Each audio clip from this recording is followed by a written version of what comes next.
Couple of seconds.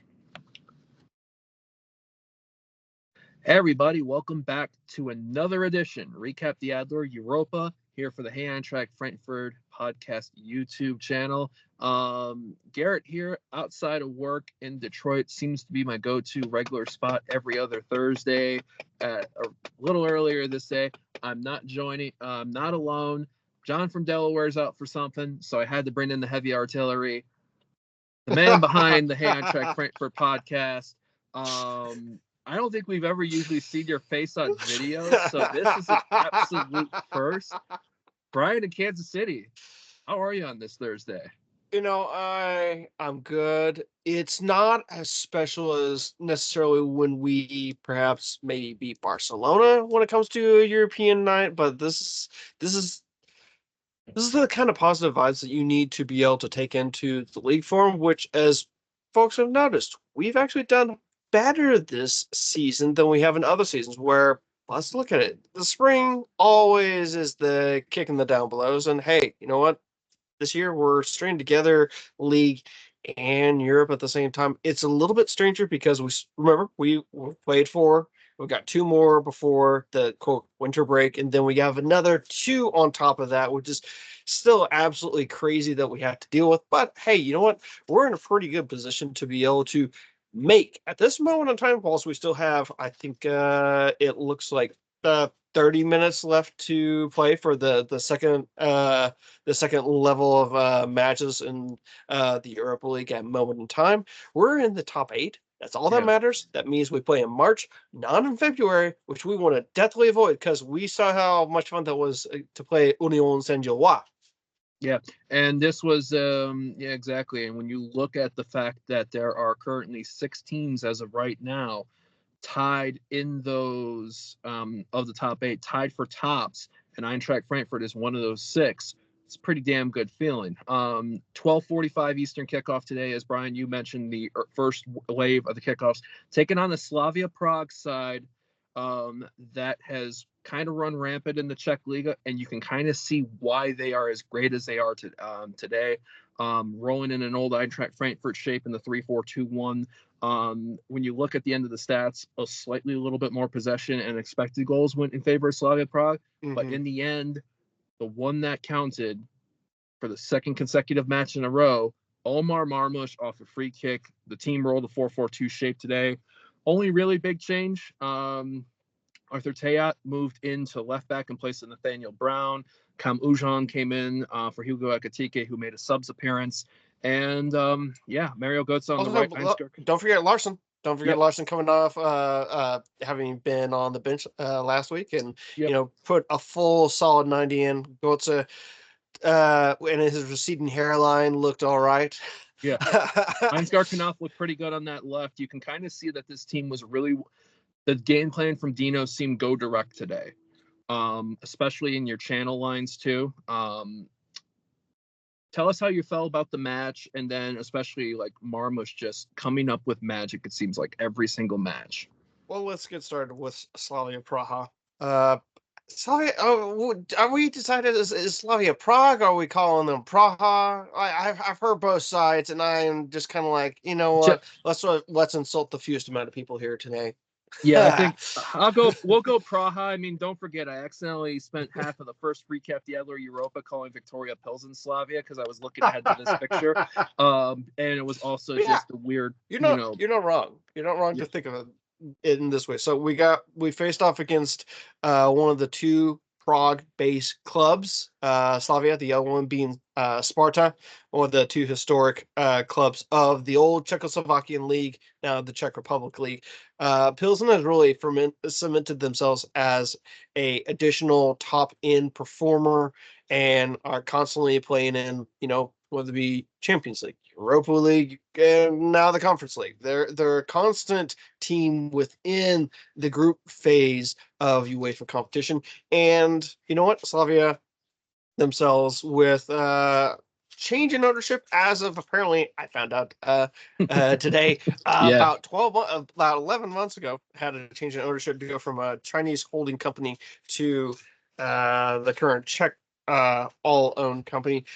You know what? I was expecting from them a little bit more of a defensive outset run out, which we were seeing a bit with Pilsen, but what we were unable to do was, and I put this a tiny bit down to, hey, look, we've been having to chop and change so much. We are been playing for the most part 2 matches per week, unending since the October international break, Right. and with the November international break being literally just moments away, just feels like moments away. Eintracht has just had to do a lot of squad rotation. Tiate, yeah, I know it sucks that he's had 2 red cards, but it's forced our hand in a good way to really utilize the full depth of the squad. Collins getting another call into the starting lineup. Larson was on the bench, as I mentioned. We've done a lot of squad rotation. I would have wanted a little bit more oomph in the attack, but the thing is, as everyone continues to get familiarized with themselves, and we've had a great start to the season, it's Yeah. still not going to be it's still not going to be perfect unless we're rolling out with the same starting 11 in every single match, which honestly that only supports teams who don't play in the Champions League or in any UEFA competition whatsoever. Right. We're doing okay. Kind of was on. I wanted to see a little bit more of, but you know what? For him, this match and starting outing for him was definitely a step up from anything he had done with Nuremberg or with Eintracht so far. He did all right. I would have wanted a little bit more from the kid, but that's just it. We've got the average age of our spot is still pretty young compared to in previous years. And you know what? At the end of the at the end of the 90 minutes, it was Eintracht 1, Slavia nil. Eintracht with 10 points from 4 matches played. I'm pretty comfortable with where we are at, especially headed into play Stuttgart this weekend, who had their own European match to play and did not have as much success. Yeah, so I think that's a good segue into it. Stuttgart had Champions League play at home yesterday, Wednesday, November 6th, taking on Atalanta. Both teams needed to get something in that big ass Champions League table. Stuttgart nil, Atalanta 2. So when you see that, and I didn't get a chance to take a look at see what they rolled out with starting 11 wise, but looking into Sunday, 11:30 a.m. Eastern, 10:30 a.m. Central. Um, You can between go Stuttgart. Pacific. You can basically tell everyone on the Pacific time that, like, hey, yes, if you live on the West Coast, you can watch this match because it is an 8:30 8:30. kickoff time. Lucky Yeah, you. And this is one of those where, because there are so many Bundesliga clubs involved in Thursday matches, Heidenheim's playing right now. Currently, I think got a lead against Hearts Midlothian in Scotland, which will cement them also in the top 8.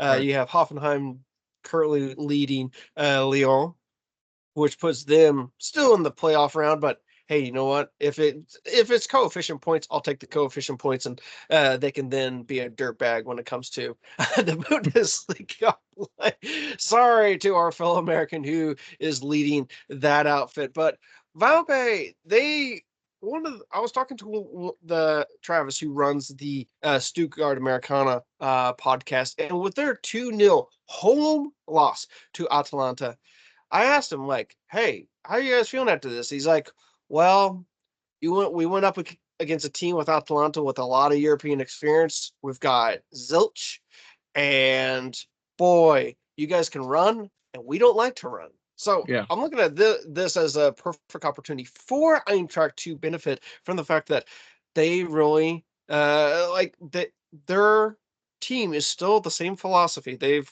kept a lot of pieces, but it's been, you had Gerasi and the entirety of the defense all get yanked out right. from the Stuttgart team, and it takes a moment for defensive side to gel perfectly, especially when you're playing such high end opponents. I mean, this is the kind of rundown that they've been playing. So since the October break, they had that beat down against Bayern happens.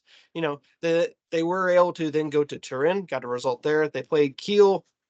They played Kaiserslautern in midweek in the Pokal, then had Leverkusen, now Atalanta, and now Eintracht. And oh, yes, every single one of those matches I listed off, you had 4 days in between to be able to go from match to match to match, just like Eintracht is dealing with. But so far during that time, they had a victory over Juventus, a victory over Kiel, a victory over Kaiserslautern. The others were lost to Bayern, draw against Leverkusen, which was quite an end-to-end match, and a 2-0 loss to Atalanta. I didn't get to watch the full highlights package of that, mostly because everyone was blowing up smoke because Milan defeated Madrid. But leave that as a B. The Eintracht is a team that Ekitike Marmoush could have a lot of fun with. And let's Right. be real, this is a heavy hitting Sunday matchup that will make any neutral excited to watch. Yeah. This is a fun match, not just for on the field, but for two incredibly passionate supporter bases. I know in the United States, St. Pauli Bayern Munich is getting the ESPN2 segue reasoning. Funny how Disney is choosing to broadcast a St. Pauli match after things on Tuesday of this week. I'm just saying there's not any chance that the two can be connected. Am I wrong? Or am I right? Maybe, but I think it'll be very interesting. I know I got our Detroit coalition of St. Pauli people that I know, they've kind of taken a back seat with everything that's gone on in the world the last year or so, but I do know one of my good buddies still in Crisco. I'm actually going to try to get him for a guest thing for before our January fixture, to kind of like talk about the matchup and kind of like that approach. I think it's going to be and also don't sleep on St. Pauli trying to take on Bayern possession. It might end up ugly, but as we can see by Bayern dropping 2 Champions League games this year, anything's possible. And if you look and you saw what Ekitike and Marmoush did against Bayern last month, anything's possible. But I like this Stuttgart fixture for us, especially after April, something to prove with how ugly that matchup was. We've taken leaps and bounds. They're trying to find themselves after all the turnover that you've mentioned. I mean, what would you feel like? Obviously, I feel like I could TK Marmoush back up top. Teat, would you keep him at left back, or do you maybe put him in centrally and try to go with the quick speedsters again in Collins and Brown? I will go with Collins and Brown to provide speed. Google could be also another one that we're kind of overlooking that could be able to provide us with some speed width-wise. Goetze definitely got to be left on the bench. Nothing against the guy, but the wheels are slowing down. But the bind is still as sharp as ever. So perhaps putting him in a central located role, that will be the best place to utilize his skill set for the Eintracht. But I think when it does come to the folks that we're up against, if they have Mittelstadt on the left and you got, what was that? Roalt? No. Akandan. Who those are the kind of guys that they will utilize, on the wings. Mittelstadt can be totally had out on the left. So putting Knauf on him is probably going to drive the Stuttgart fans crazy. Granted, they're not exactly a team that's going to just lie back and just allow us to just kind of take it right to them. I am looking at this matchup and thinking to myself that this is really where our squad cohesion is probably going to be the most beneficial item that the Eintracht has to offer, because, if you honestly look at it, Pacho, that's the really biggest exit that we had, and which has given Dino more time with the same guys, 1 or 2 add-ons, sure, but for the most part, the same guys to work with and getting plenty of time to know how you're going to attack and not having it just be scrapped and try and learn on the go like we had to do with Randall Colomboani's exit. That squad cohesion has allowed Eintracht to be able to get, honestly, the results that we have seen so far. Sure, there's a couple blips, but I'm not going to lie. I really never thought that we'd go to Leverkusen and get points, but I am looking at Stuttgart and thinking to myself, that is possible. Yeah, not only that too, from Leverkusen having the lead in that moment, having a chance to equalize late, actually feeling like, you know what, it's yeah, it was a loss, but it was a moral victory in the way of how many times has that place been a house of horrors, let alone the last few years, let alone the fact that went in the decades. So when you see there's a lot of positive signs, and it's kind of maybe taken some of us a little bit off guard because we have last season and the difficulties of, I think, trying to play last year stuck in our heads. So to see this advancement so quick, you know, there's a lot of is it justification, vindication, whatever cation it is, it's showing it's going in the right path. There's still a lot of football left to be played. You got the last international break of the year coming up, so and get into that break on as good of a note as you can, and then be ready to come like swinging post it. Last thing, we got the Frauen Saturday, 8 a.m. Coming off that big 1-1 draw in Munich where we had trouble that first seeing half that was second. rough. Yeah. We had trouble seeing the match in the second half. I can only imagine the difficulties the players themselves had on both sides. Are you feeling the uptick for the Frauen after Monday, or are you concerned with it being kind of like what happened the last time we had a Monday fixture, which was that big win against Freiburg before the Bremen stumble? So the Frauen, them being able to keep it just a 1-0 scoreline, pretty deep into into the second half, giving them the chance to get the equalizer that they did get against the team who's in all likelihood gonna be winning the Frauen Bundesliga. Oh, let's be real. At this point, I still think Bayern's got depth that we don't have. We Right. don't have strength. You can have depth. You could have the strength of the team, but not have depth. Also, Bayern's got strength and depth. So when they have an injury, they're usually able to slot somebody in that would be probably starting on an Essen or a Potsdam. Like we're talking like key starters on lower end teams that they have just sitting on their bench, just waiting like a coiled spring, just for the moment to head off onto the pitch. For me, this is the moment for the Eintracht Frauen to just step on the pedal and just be like, all right, we got, I think it's 6 matches left to go before the winter break. Yeah. You have already played the quote heavy hitters. Now it's time to run through everybody like a buzzsaw. And the Frauen Pokal against Union Berlin, not too far down the road.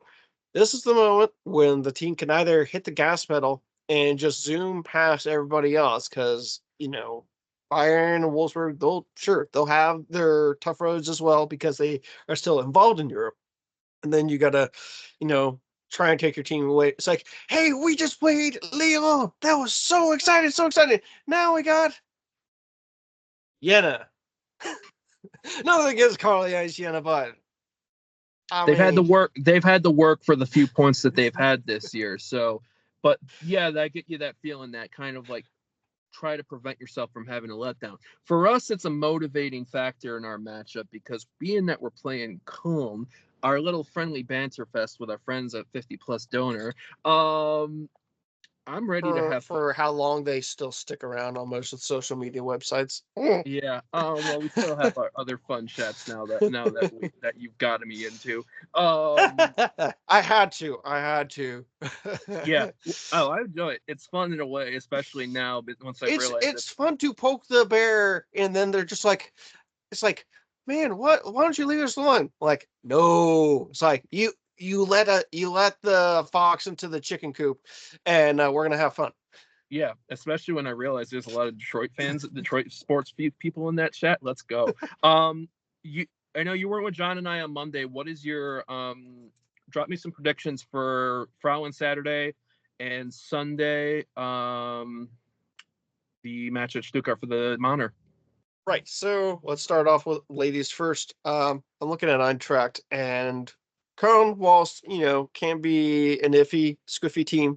I think that the Bremen shock loss at home is the kick in the pants that they needed to be able to be like, no, our home ground is a fortress. We are gonna protect our turf, and I'm expecting a Enyomi brace to to be the winner for Eintracht over Köln. As for Eintracht versus Stuttgart, I think Marmouche exercises one or two demons that he may have from his time at Stuttgart. He'll get a goal, and I think Ekitike will explode with a goal and an assist, if not 2 assists. I think the Eintracht is going to pop 3 on Stuttgart. It's going to be a 3-2 win, and it is going to make us all add a few extra white hairs or make those hairs fall away, because this is going to be a stressful match, but it's going to be fun if you're a neutral. It just won't be the most fun if you're a Stuttgart or a Frankfurt fan. I think the fact that I think John had 3-3. I think I had 3-2. It ain't a 0-0 like we saw for Stuttgart and Leverkusen. But hey, you know what? That's expectation. And oh yes, in case anyone was like, "Hey, Brian, you always have something for hashtag What Are We Drinking?" Yes, great. You knew I was waiting to segue. Shout out to our buddy Chris, who's actually in Europe right now, who I would say he was made for the hashtag What Are We Drinking segment, but you know, he always keeps people on toes with all that.